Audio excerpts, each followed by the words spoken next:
Ah, je reçois la merveilleuse, pétillante, rigoureuse et dévouée Dominique Maltais du service incendie de Baie-Saint-Paul. Bonjour Dominique. Bonjour Josette. Ça me fait toujours plaisir. Mais j'ai une petite question perso. Oui.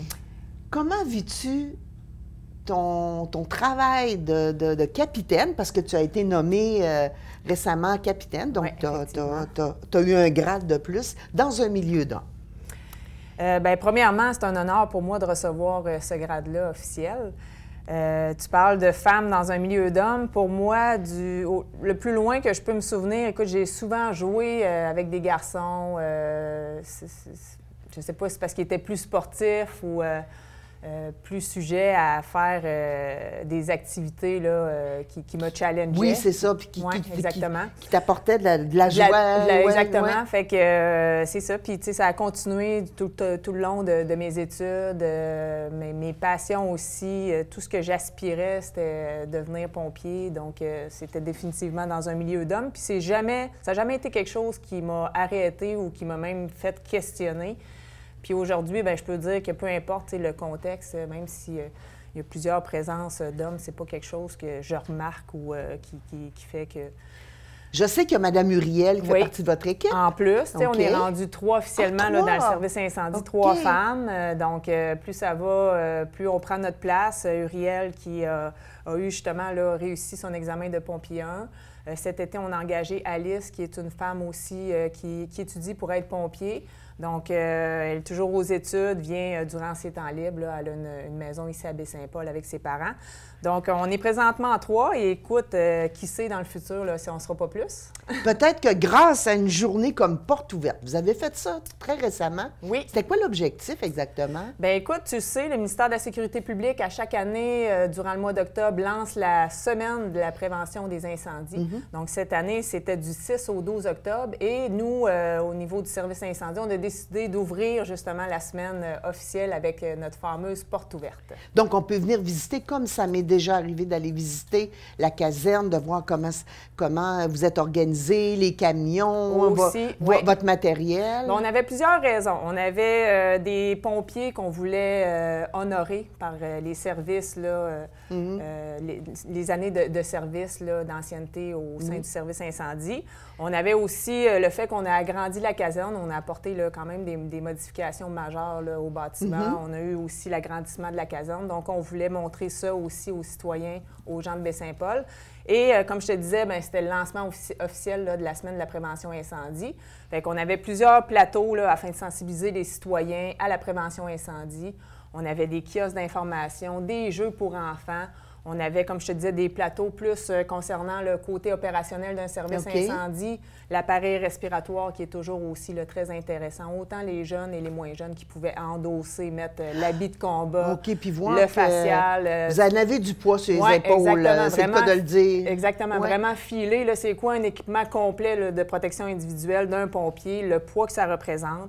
On avait des plateaux aussi d'alimentation statique. Comment on fait pour aller chercher de l'eau lorsqu'on est en périmètre, hors périmètre urbain ici à Baie-Saint-Paul? On n'a pas de borne fontaine. Comment on fait pour aller chercher de l'eau durant un incendie? On avait les tours de camion aussi qui étaient très, très populaires. À un moment donné, même, on avait une file d'attente qui était... Vraiment, là, les gens embarquaient, puis vous faisiez une petite virée, puis vous reveniez à la caserne? Exactement. On avait un petit carré qu'on avait déterminé avec le camion échelle. Puis à un moment donné, comme je te dis, là, la file était tellement importante qu'on a dû rajouter là, notre autopompe principale pour faire diminuer la file d'attente parce qu'on avait énormément de gens qui voulaient faire un tour de camion. Fait qu'avec les sirènes et tout, les enfants adorent faire des tours de camion. On avait des jeux gonflables aussi pour les enfants. Donc, un beau moment d'échange avec la population. Oui, puis la population a extrêmement bien répondu parce qu'on sait, Josette, la semaine passée, on s'est réveillé le matin. Moi, j'étais très fébrile face à l'événement, mais là, il n'y avait plus. C'était assez frisquet. J'ai dit, est-ce que les gens vont se déplacer? Puis oui, les gens ont bien répondu à l'appel. On a eu vraiment 2 fois plus de monde que l'événement qu'on avait tenu il y a 2 ans auparavant. Oui. Tu connais Sylvie de la Kermesse aussi qui était là. Fait que Sylvie s'occupait de vendre des hot dogs. On a vendu 2 fois plus d'hot dogs justement qu'il y a 2 ans. On a fait 2 fois plus de profit avec la Kermesse. Au total, on a ramassé 950 $ pour être vraiment bien précise.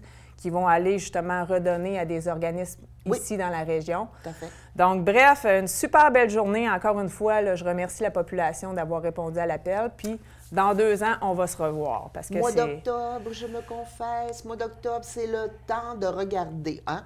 Le froid s'installe, on rentre à l'intérieur, on repart nos systèmes de chauffage, on repart notre petit poêle à bois, on part notre truc au propane. Donc, il faut y avoir une certaine vigilance. Il faut avoir une vigilance sur beaucoup d'aspects. Tu parles d'appareils de chauffage électrique. Tu sais, le ministère de la Sécurité publique, encore une fois, recense toutes les statistiques des services incendies au Québec. Et on démontrait encore une fois que le quart de la source de chaleur d'un début d'incendie était relié aux installations électriques. Donc, on parle d'appareils sous tension électrique, et d'appareils de chauffage aussi.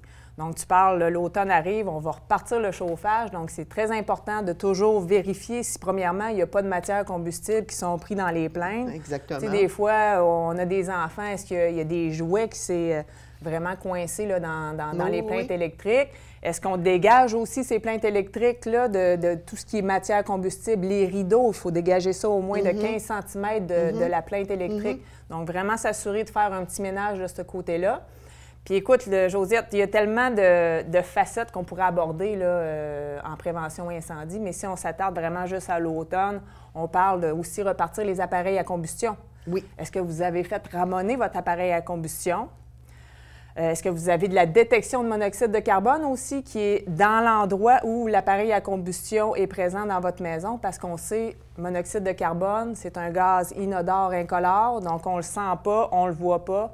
Puis à un moment donné, bien, c'est sûr qu'on commence à avoir des symptômes et ce qui peut mener à la mort. Donc, c'est extrêmement important d'avoir de la détection de monoxyde de carbone lorsqu'on a la présence d'un appareil à combustion, que ce soit au bois, à l'huile ou au gaz, donc au propane.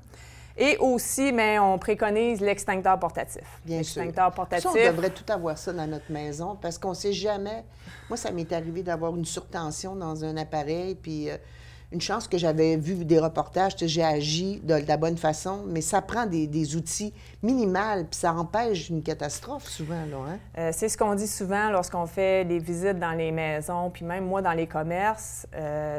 Quand je vends l'idée d'avoir des extincteurs portatifs dans un commerce sur les aires communes principaux, puis je vois les gens qui sont un petit peu réticents. Je leur dis, écoutez, l'année passée, tous les débuts d'incendie à Baie-Saint-Paul ont été maîtrisés ou éteints avec un extincteur portatif.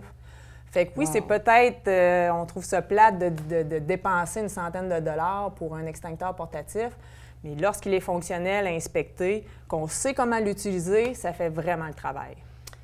Écoute, mon Dieu, Dominique, je me sens brassée. Il s'en vient comme une secousse? Oui, c'est vrai. Effectivement. C'est quoi cette secousse-là qui s'en vient? La grande secousse, c'est jeudi, le 17 octobre, à 10h17 pour être vraiment précis. Oh là là, 17 octobre, 10h17. Exactement, 10h17. Si vous n'êtes pas inscrit, toujours la possibilité de s'inscrire en ligne sur le site Internet de la Grande Secousse. Vous êtes une famille, une entreprise, vous voulez vraiment mettre en œuvre les consignes de sécurité lorsqu'il y a un tremblement de terre, vous allez vous inscrire ou sinon, simplement faites l'exercice ce jeudi à 10h17.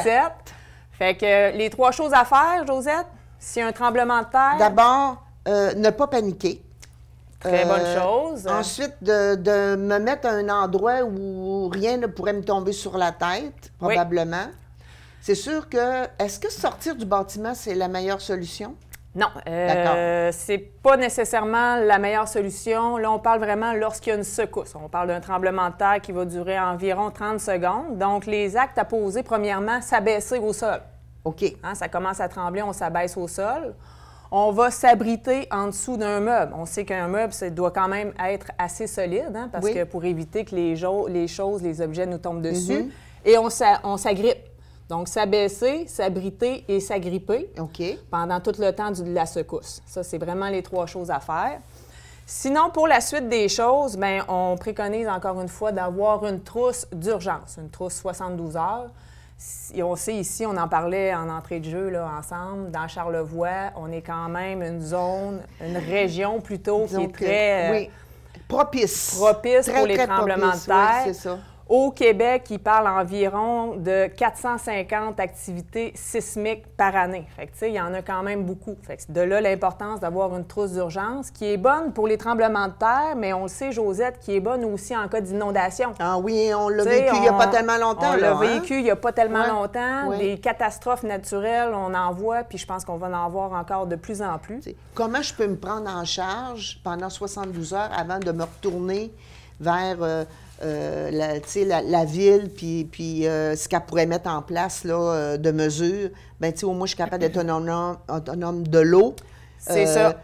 Couverture, peut-être lampe de poche, un petit peu de nourriture, des trucs qui se conservent bien. Écoute, tu viens de bien le résumer, Josette. Ouais. De l'eau, on parle environ de 2 litres d'eau par personne par jour. OK. Donc, si on est une famille de 4, ça prend au moins 8 litres d'eau par jour. Si on a Pitou puis Minou?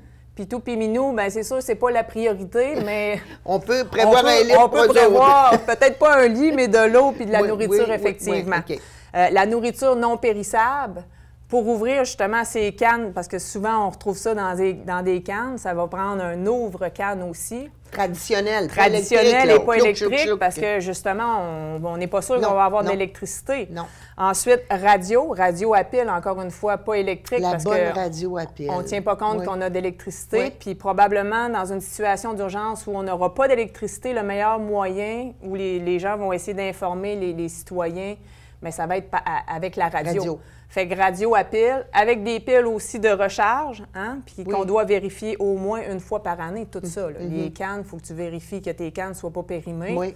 Les batteries soient encore bonnes et fonctionnelles. Tu parlais tantôt de lampes de poche à batterie ou sinon les bonnes vieilles lampes de poche là, avec la petite manivelle. OK. Ça existe encore, ça? Ça a l'air que ça existe encore. Okay. Ça fait partie de la liste officielle. D'accord. Ensuite, briquet, allumettes. OK. Et quoi d'autre aussi qu'on parle?